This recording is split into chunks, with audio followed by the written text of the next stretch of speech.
भगवंताला जाणण्याचे 2-3 प्रमाण आहेत. एक आहे प्रत्यक्ष प्रमाण, जगामध्ये प्रमाण चालतात. एक प्रमाण असतं प्रत्यक्ष प्रमाण, कोणती गोष्ट मानायला प्रत्यक्ष पाहिल्यानंतर मानतात. दुसरे अनुमान प्रमाण आणि तिसरं आहे शब्द प्रमाण.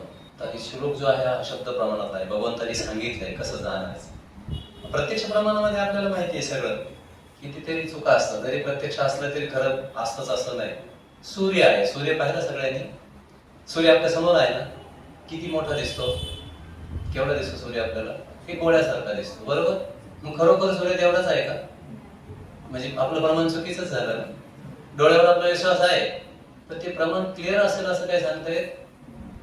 पाण्याची बादली असते, त्याच्यात ते हे टाकतात, काठी टाकतात, पाहिजे तुम्ही. पाण्याच्या बादलीत काठी टाकून बघा म्हणजे तुमच्या लक्षात येईल. ती सरळ दिसते की तिरपी दिसते? आहे कशी ती? सरळ. पण दिसते कशी म्हणजे अर्धवट ती बुडालेली काठी, ती सरळ दिसत नाही आपल्याला, ती तिरपी दिसते. पण असते ती सरळ दिसते.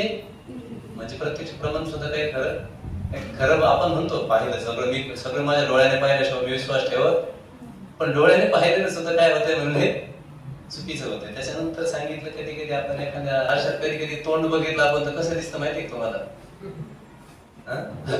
बघा भयानक चेहरा दिसतो आहे का? आपलं कसं तसा नाही आहे. पण याचा अर्थ प्रत्यक्ष प्रमाणाला काही जास्त महत्व आहे. बरेच लोक आजकाल विज्ञानी लोक, सायंटिस्ट लोक जे ते सगळं प्रत्यक्ष प्रमाणावर विश्वास ठेवतात. प्रत्यक्ष प्रमाण असेल तर आम्ही मानू, नाही तर म्हणणार नाही. पण प्रत्यक्ष प्रमाणामध्ये खूप खूप गोष्टी चूक होऊ शकते. कारण का तर आपले इंद्रिय अपूर्ण आहेत आणि इंद्रिय अपूर्ण असल्यामुळे आपण सगळ्या गोष्टी डायरेक्ट फक्त इंद्रियाद्वारे समजून घेऊ शकत, केवळ इंद्रियांद्वारे आपण कृष्णाला समजून घेऊ शकत नाही. आणि डोळ्याच्या हातीजवळ असणाऱ्या पापण्या सुद्धा कधी कधी आपल्याला दिसत नाही, आहे की नाही. आपल्याला जे ज्ञान समजून घ्यायचं आहे ते परंपरेने समजून घ्यावं लागेल. भगवंताला आपण केवळ बाह्य ज्ञान इंद्रियाद्वारे समजू शकत नाही. सत्संगाद्वारे हळूहळू कृष्ण व्यक्तीला प्रबुद्ध करतात. कारण कृष्ण सगळ्याचे काय आहे? हृदयामध्ये आहे. तेव्हा जसं जसं जेवढं मनुष्य श्रवण करतो, कोणाबद्दल? कृष्णाबद्दल श्रवण करतो, तेव्हा तेव्हा कृष्णांची महती माहिती होती. आपल्या इंद्रिय आपण याच्यावर एक गोष्ट सांगतो म्हणजे आपण थांबू. म्हणतात एक गावामध्ये एक हत्ती आला होता. तुम्ही गावामध्ये 6 आंधळी लोक राहत होते, आंधळी माणसं. त्यांना वाटलं की आपणही जाऊन काय करू, हत्ती बघायला पाहिजे. पण आता हत्ती बघायचं म्हणलं तर यांना काय नाही, डोळे नाही. बाकी डोळस लोकांनी हत्ती बघितला हे म्हणजे आपण अनुमानावरून तो ओळखू शकतो ना. एकाने लावला सोंडीला हात, पाहिला म्हणले हत्ती तर एका पाईप सारखा आहे, असं लांबड्या वस्तू सारखा आहे, असं त्याचं मत झालं. तिसरा तिकडे शेपटीला, त्याने ती शेपटी पाहिली, त्याला झाडू येते काय काय माहिती, कळत नाही. झाडू सारखं दिसतो. झाडू, हत्ती हा कशासारखा आहे? झाडू सारखा आहे. चौथे एक जण गेले, त्यांनी कान बघितले, अरे वा म्हणजे सुपासारखा आहे हत्ती, सूप. एकाने पोट बघितलं, तो मला एखाद्या मोठे सारखं आहे.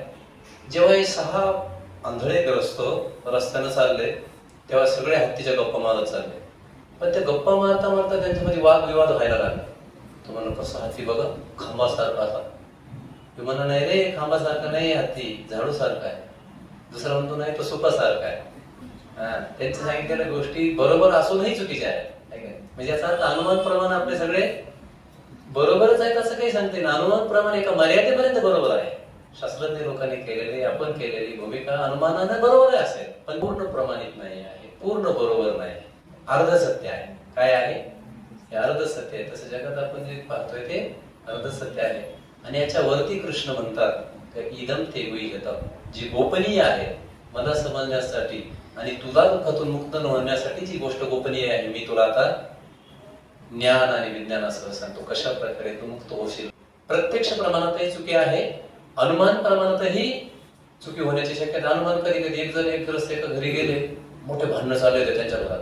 कानाला लावून दाराला कान लावून बघायला, त्याला वाटलं घरात खूप भांडणं झाले. दरवाजा उघडा पण एवढा, थोड्या वेळानं दरवाजा टकटक केला, घरात गेलं तर टीव्ही चालू होता, टीव्हीवर फायटिंग चालू होती. प्रत्यक्ष तिथे काही नव्हतं, पण याला काय वाटलं अनुमानावरून नक्कीच यांच्या घरात भांडणं चालू आहे. म्हणून अनुमान प्रमाणही पूर्ण बरोबर मानलेलं नाही शास्त्राने, प्रत्यक्ष प्रमाणही पूर्ण बरोबर नाही, अर्ध सत्य आहे. पण पूर्ण प्रमाण आहे शब्द प्रमाण. एवं परंपरा प्राप्त इमं राज ऋषी विदो. परंपरेनं भगवंताने सांगितलं, त्यांच्यापासून गुरु परंपरेनं ते जे शुद्ध ज्ञान आलं, की दुःखातून जीव कशा प्रकारे मुक्त होईल आणि कशा प्रकारे तो आनंदित राहील आणि कशा प्रकारे कृष्ण त्याच्यावर कृपा करतील, कशा प्रकारे तो प्रबुद्ध होईल.